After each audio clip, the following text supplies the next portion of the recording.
শুভ সকাল। আসসালামু আলাইকুম। কেমন আছেন সবাই? সকাল সকাল দারচিনির চা দিয়ে শুরু করলাম। আজকে সকাল থেকে প্রচণ্ড গরম। এর মাঝে কিছু বাজার এগুলো গুছিয়ে রাখতে হবে। পুদিনা পাতা যা আমার গতদিনেরটা শেষ হয়ে গিয়েছিল, আবার কিনে আনা, আর একটু টুকটাক বাজার। আমার ওটসটাও প্রায় শেষ, তাই ওটসটা নিয়ে আসলাম। এর আগে অন্যটা খেয়েছিলাম, আজকে নতুন একটা ওটস নিয়ে এসেছি, এটা ট্রাই করব। বাচ্চাদের জন্য নুডলস, তারপরে ব্রেড এগুলো নিয়ে এসেছি।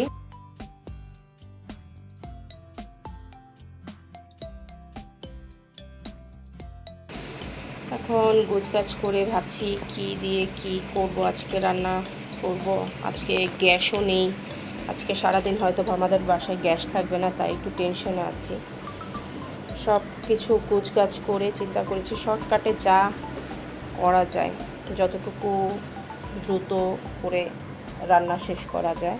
বাচ্চারা আসবে, ওদেরকে নাস্তা দিতে হবে, সারাদিন অনেক কাজ বাকি আছে। হাতের কাজ সব টুকটাক গুছিয়ে রেখে তারপর ভাবলাম কি করা যায়। এর মধ্যে হঠাৎ মনে হলো যে আমি নাস্তা কি করব সেটা আগে রেডি করি।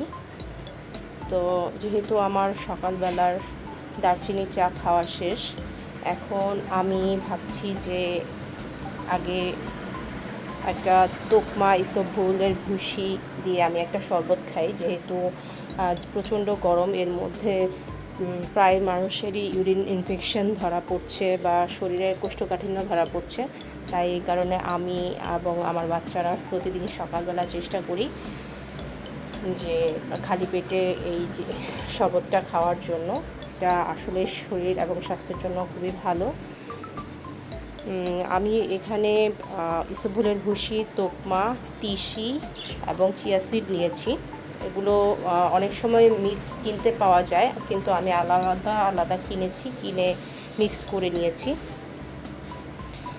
তো আমি তো চিনি ছাড়া খাই, তাই একবারে ভিজিয়ে রাখি একটা মগের মধ্যে। বাচ্চাদেরকে চিনি ছাড়া ওরা খেতে চায় না, তাই ওদেরকে চিনি মিক্স করে দেই, আর আমি এমনিতেই খেয়ে নিই। আমি মাঝে মাঝে একটু লেবু চিপেও দিই, যেহেতু ভিটামিন সি ভালোই লাগে। এটা শেষ করে আমি চিন্তা করলাম আমার ডিটক্স ওয়াটারটা রেডি করে রাখি।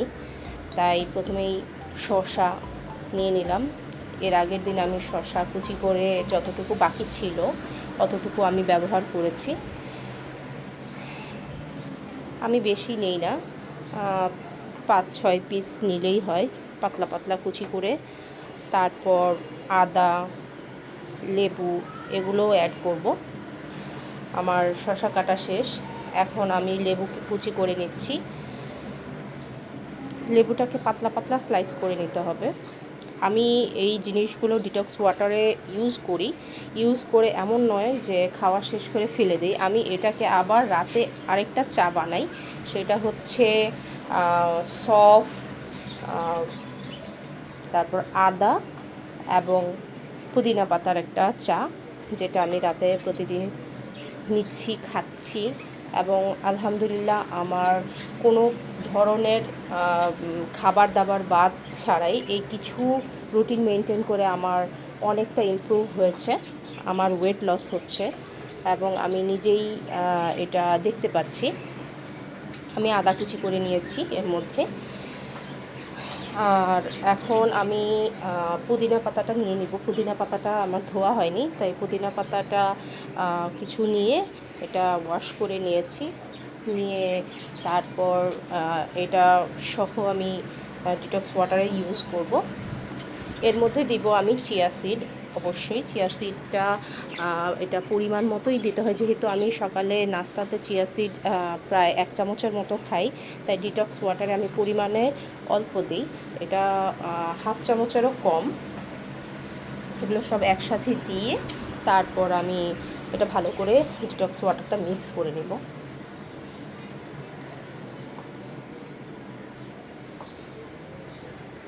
অনেকে পুদিনাটা কুচি কুচি করে নেয়, আমি কুচি করব না, আমি আস্তই রেখেছি।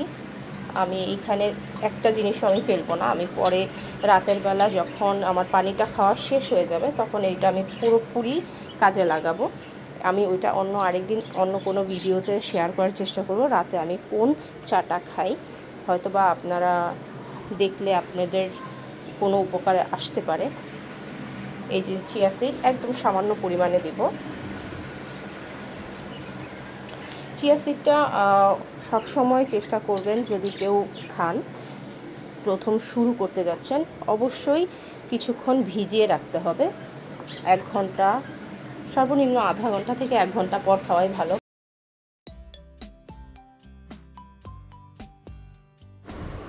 এর মাঝে মনে পড়লো শ্বশুর মশাই গ্রাম থেকে কিছু জিনিসপত্র নিয়ে এসেছে, এগুলো গুছিয়ে রাখতে হবে।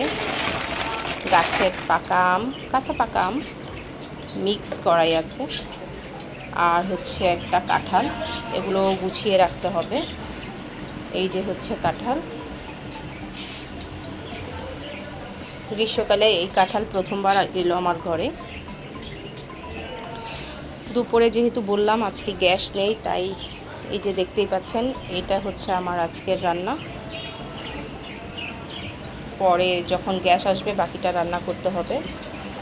এটাও গ্রাম থেকে আনা মাছ, আর পরবর্তীতে আমি এই মাংসের তরকারিটা রান্না করে নিয়েছিলাম। এই হচ্ছে আমার আজকের রান্না। ডাল ছিল আগের। এর মধ্যে পাখির এখানে আসলাম দেখতে, যে পাখিগুলোকে একটু খাবার টাবার দিয়ে আসি। এর মধ্যে এসে হঠাৎ খেয়াল করে দেখি খাবারের মধ্যে দেওয়ার পর কেমন যেন একটু নড়াচড়া করছে। আমি একটু অবাক হলাম, কি ব্যাপার, কি এখানে পোকা ধরলো খাবারের মধ্যে? নতুন খাবার কিনে নিয়ে আসলাম, পরে দেখি যে এটার ভিতরে একটা পোকাটা দেখে আমি একটু চিন্তা করলাম এটা কোথা থেকে এলো। পরে এটা ক্লিন করতে চাচ্ছিলাম, খাঁচাটা লাগানো ছিল, আমি যে কীভাবে বের করব সেটাই বুঝতে পারছিলাম না। এরপর একটা চামচ দিয়ে সেটা বের করলাম, বের করে ফেলে দিলাম। আজকে পাখির অবস্থা দেখতেই পাচ্ছেন একটু অন্যরকম, কারণ আজকে ওদেরকে গোসল করিয়েছি। ওরা গোসল শেষে আজকে খুবই খুশি, কারণ যেই গরম পড়েছে, প্রচুর রোদ, আর আবহাওয়ার যে অবস্থা আজকে থেকে নাকি, অর্থাৎ আজকে 25 তারিখ থেকে নাকি আগামী মাসের 2 তারিখ পর্যন্ত এরকম সৌরতাপ শুরু হয়েছে, যা অত্যন্ত ভয়ঙ্কর অবস্থা। আল্লাহ সবাইকে হেফাজত করুক। বাচ্চারা যারা স্কুল এখন পুরোপুরি খোলা, তাদের জন্য খুবই কষ্টকর হয়ে যাবে। আমার বাচ্চাদের স্কুল হচ্ছে 7টা থেকে 11টা, ওরা কিছুক্ষণ পরে চলে আসবে। যেই রোদের তাপ, আমি একটু টেনশনে আছি, কারণ আমার ছোট বাচ্চাটা তেমন পানি খেতে চায় না। এই তো বিকেলবেলা গাছে পানি দেওয়ার সময় দেখলাম আমার বড় মেয়ে আর আমি একটা প্ল্যান করলাম। একটা ভিডিওতে আজকে দেখেছিলাম পাখিদের জন্য পানি দেওয়ার, তাই ঘরে ছিল মটকা চায়ের পাত্র, তা কাজে লাগিয়ে নিলাম। এই তো আজ এ পর্যন্তই। ভালো থাকবেন সবাই, আমাদের জন্য দোয়া রাখবেন। সবাই ভালো থাকবেন। আমার ভিডিওটি যদি ভালো লাগে লাইক এবং কমেন্টস করবেন, আমার চ্যানেলটি সাবস্ক্রাইব করবেন। আল্লাহ হাফেজ।